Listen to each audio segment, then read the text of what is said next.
ఇప్పుడు జగన్ విషయానికొస్తే అదానీ అక్రమ కేసులో జగన్ పేరు కూడా ఉంది. అదానీ జగన్‌కి కూడా లంచం ఇచ్చారు అని చెప్పి ఒక చర్చ నడుస్తుంది. సో, నిజంగా జగన్‌మోహన్ రెడ్డి పేరు ఉందంటారా? ఇప్పుడు ఇది స్టాక్ ఎక్స్చేంజ్లో స్టాక్ షేర్స్ అమ్మి అమెరికాలో ఆ డబ్బు కలెక్ట్ చేసుకొని ఇండియాకు తీసుకొని వచ్చి ఇక్కడ లంచాలు ఇచ్చినారనేది అభియోగం.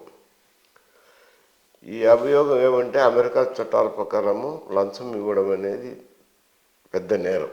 తీసుకునే దానికంటే కూడా ఇవ్వటం అనేది నేరం. వాళ్ళ స్టాక్ ఎక్స్చేంజ్ వాళ్ళు ఒక ఎఫ్ఐఆర్ ఫైల్ చేశారు, అభియోగ పత్రం అనుకోండి. వాళ్ళ అమెరికన్ చట్టాల ప్రకారం ఒక అభియోగ పత్రం ఫైల్ చేస్తే అందులో అయితే వాళ్ళు ఎఫ్బిఐ వాళ్ళు క్లియర్గా జగన్ పేరు ప్రస్తావించినారు. ఇక్కడ ఎఫ్బిఐ కూడా ఒక ఇన్వెస్టిగేషన్ చేశారు. ఎఫ్బిఐ అయితే నెంబర్ 1 వ్యక్తికి ఇచ్చినారు అని రాసినారు. ఆ భేదం ఉంది. ఈ అమెరికాలో నుంచి ఆధార పత్రాలు రావాలా, వస్తే క్లియర్గా బహిర్గతం అవుతుంది. బట్ రాసినారనేది ఇన్ఫర్మేషన్ బయటకు వచ్చింది. దాని మీద పత్రికల్లో కూడా వార్తలు వచ్చినాయి, చర్చ నడుస్తుంది. ఓకే. ఇప్పుడు జగన్ నాకు ఆదానికి సంబంధం లేదంటూ కూడా మాట్లాడుతున్నారు కదా. ఆయన చెప్పచ్చు సంబంధం లేదని. అక్కడైతే వాళ్ళు స్టాక్ ఎక్స్చేంజ్ వాళ్ళు ఫైల్ చేసింది అయితే అమెరికన్ స్టాక్ ఎక్స్చేంజ్ ఫైల్ చేసిన దాంట్లో అయితే ఆయన పేరు ఉంది. ఓకే. ఎఫ్బిఐ దాంట్లో మాత్రం నెంబర్ 1 ప్రతినిధికి ఇచ్చినారని.